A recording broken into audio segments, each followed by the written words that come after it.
Okay, now the next section is entitled University, You Don't Have to Be There. One of the main reasons for the different educational cultures at school and university is that you don't actually have to go to university.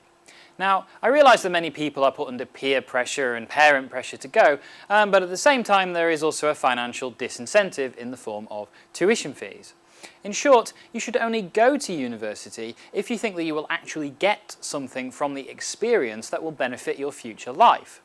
And I'm not just talking about the higher earning potential that comes, at least in theory, with having a degree. That you choose to go to university means that if you are in a seminar class, you have chosen to be there. You cannot simply sit back and expect your tutor to do all the work for you. Your tutor will treat you as an adult who has made a proactive choice to take a particular degree. Now, this of course means that you should choose whether you want to go to university very seriously, and if you do decide to go, you should choose your degree course with equal care. To go back to that seminar class, it's no good to sit back and expect others to do the work for you. You need to engage in seminars. You are adults after all. To talk about the material for that week, discuss your thoughts with your fellow undergraduates. First-year students sometimes think they can treat the university seminar like a school classroom. In other words, they can mess around, not do the reading, in the expectation that their tutor will always make sure that they don't fail the module. And these students always get a rude awakening. University tutors are not judged on the marks of their students. Academics, rightly or wrongly, are primarily judged on their research output. This doesn't mean they don't care about teaching, but it does mean that their job does not depend on getting you through your course. That is your role. To give you an example, I know of a tutor who, if a class of students refuses to talk, will sit in silence until someone decides that they want to start a discussion. I've known him to do this for as long as 20 minutes before one of the undergraduates finally cracks and begins to speak. Similarly, if you attend one of my classes at the University of Leeds and have not done the reading, I will politely ask you to leave. There is no point coming to a seminar in which you are expected to contribute if you don't know what the others are talking about. I have found that removing one student who has not done the reading, a rather embarrassing situation for the student involved it must be said, has led to some fantastic seminars, because it removed what was a drag-on discussion. Now, I don't want to scare you by saying this, but don't let yourself become that drag. And it's not as if the expectations are that unrealistic, it's just that you are expected to have done the reading in advance of seminars. Now, this might involve reading a triple-decker Victorian novel. If so, get up early. Get up and get reading by 9 o'clock instead of midday. You'll be amazed how much more you can get done. And as I've already said, tutors will not be watching over you to make sure that you have done the work. Much of your time will be your own. In English, for example, you may have as little as 6 hours of contact time a week. And with that greater freedom, surprisingly enough, comes greater responsibility. At degree level, it is up to you to make sure that you spend time not at lectures or seminars making sure that you have done the reading. You have to regulate yourselves. And again, it can come as quite a shock to realise that the only person taking note of how you spend your day is yourself. You'll find that you enjoy seminars far, far more if you take a proactive approach. Which leads me to the next section. Okay, this section is entitled, It's Worth Making the Effort. Now, I'm sure that at least some of you would recognise that a certain mentality exists at school, probably because education is compulsory up to age 16. There is sometimes a feeling of students trying to get away with doing work last minute, or trying to get the best mark for the least work.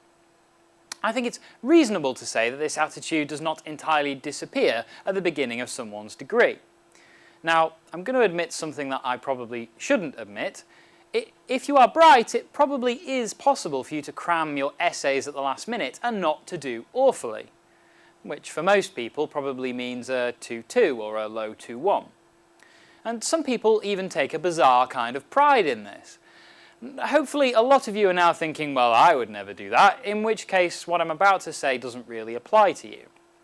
But if there is anybody for whom this might be a temptation, then what I would say is it's not particularly impressive. You would not be the first person to do that. And is that really how you want to remember your time at university? And by the time you get to the middle of your third year, you might potentially regret having that attitude, because you would think to yourself, well, if I could get a 2-2 by cramming last minute, then what could I have done by working hard and organising my time properly? There is often a significant increase in student effort during the third year, as people realise that their marks actually count towards their degree. Unfortunately, this is often too late, because they have already handed in substandard work during the second year when their marks also count towards their degree. Getting to grips with all of these issues in your first year, therefore, will stop this situation from developing. It is worth spending time in the research stage of a university essay. You will find that subject librarians are very useful in terms of helping you to find appropriate material for a piece of work that you have been set. It is always worth reading around a topic, finding out about the relevant historical context for a book, say. For example, your appreciation of a Victorian novel, say Middlemarch, will be greatly enhanced by reading about the Victorian ideal of womanhood, the so-called angel in the house. At university, the level of independent research is one of the key things that separates average essays from good essays, or good essays from excellent essays. Perhaps most of all, you need to enjoy doing the work. Given that you've chosen to do it, don't approach it like it's a chore. Writing an essay on something you are interested in and feel passionate about can be one of the most rewarding experiences there is.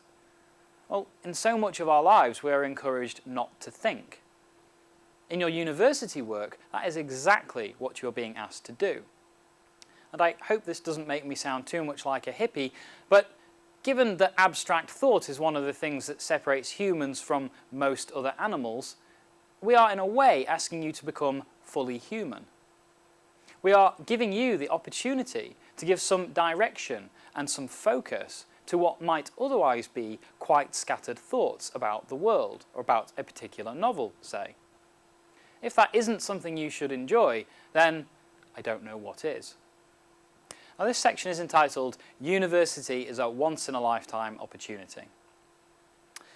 Now, an article that made an enormous difference to my own perception of work and leisure time and how much effort I was prepared to put into my BA and beyond was Theodore Adorno's Free Time, which you can find in a collection entitled The Culture Industry.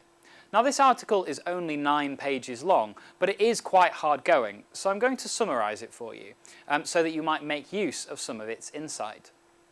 In this article, Adorno, a German cultural theorist and philosopher of the mid-20th century, argues that modern life has given us a very narrow view of time.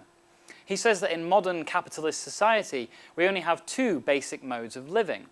Either we inhabit work time or free time. The 2 are diametrically opposed, and there are no other modes. This wasn't the case in previous ages, however. In different types of society, tribal, for example, people performed the work that needed to be done, for just as long as it needed to be done. Moreover, it was obvious why a person was doing certain kinds of work, such as hunting or fishing, so that they could eat.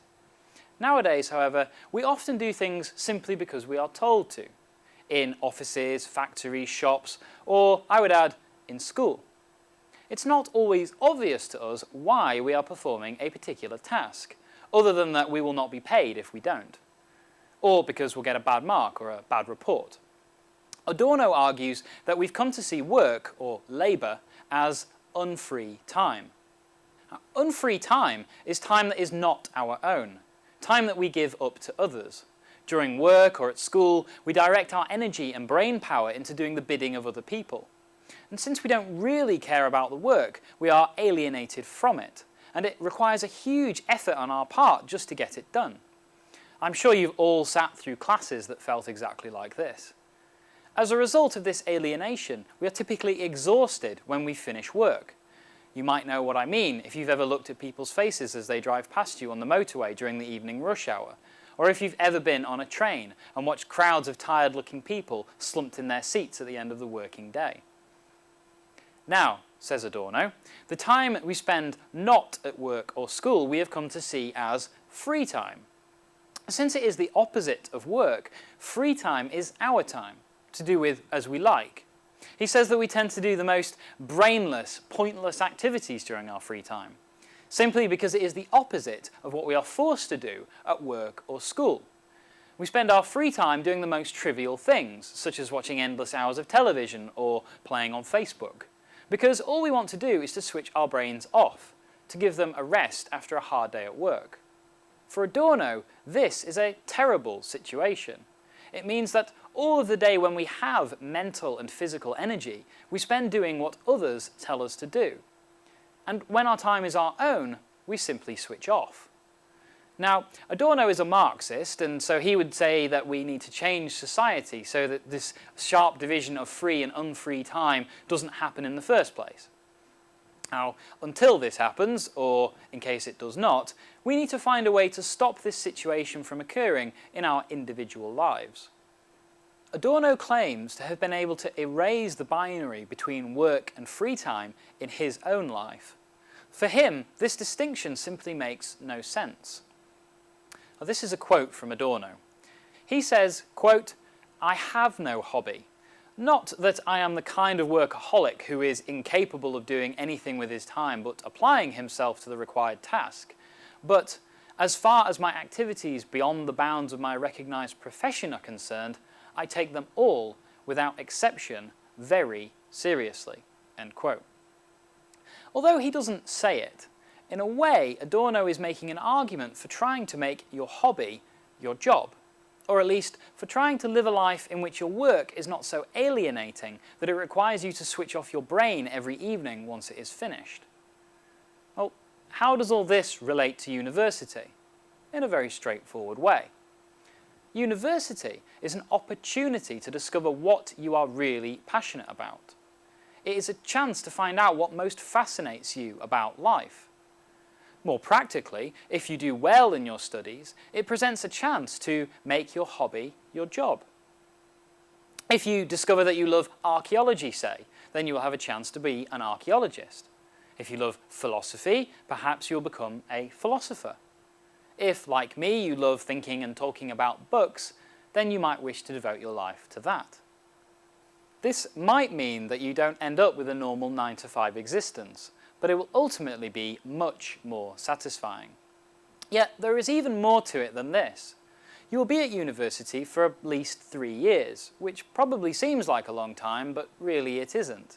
You will have a few years with a lot of time on your hands, and you can use that to study or you can waste it.